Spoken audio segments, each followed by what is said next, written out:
Hi, my name is Phil Anderson, and I'm running for United States Senate to represent Wisconsin. I've got an object lesson for you tonight, and that is that I am enjoying a delicious glass of fine Scotch whiskey right now. I don't do it too often, and not generally during the week, but tonight I am.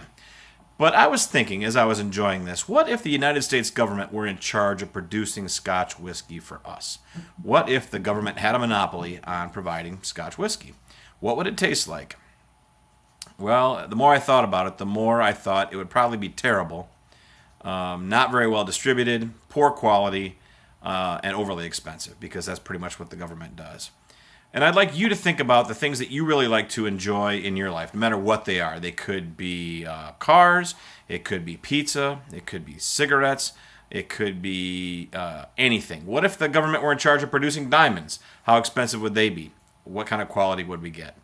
It could be anything. If the government's in charge of something, they have a monopoly.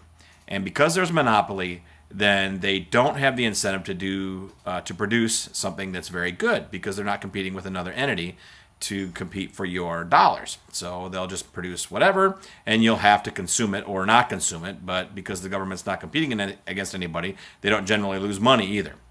So think about that as you're making choices in the grocery store. Woodman's is our favorite because it's low prices and a huge selection of not only groceries, but in the liquor store. But wherever you shop for whatever, whether it's Best Buy, Woodman's, Kohl's, wherever it is, the huge selection of things that you can choose from, if the government were to produce something that you want to consume, it would most likely be bad. That's their record, that's their lack of incentive, and that's the travesty of having the government in control of any part of the economy. It just doesn't get done well because the government does not have to compete to make you happy with it. They can force you to live with whatever they decide to do. That's all I have for tonight. Thanks, and I'll talk to you tomorrow.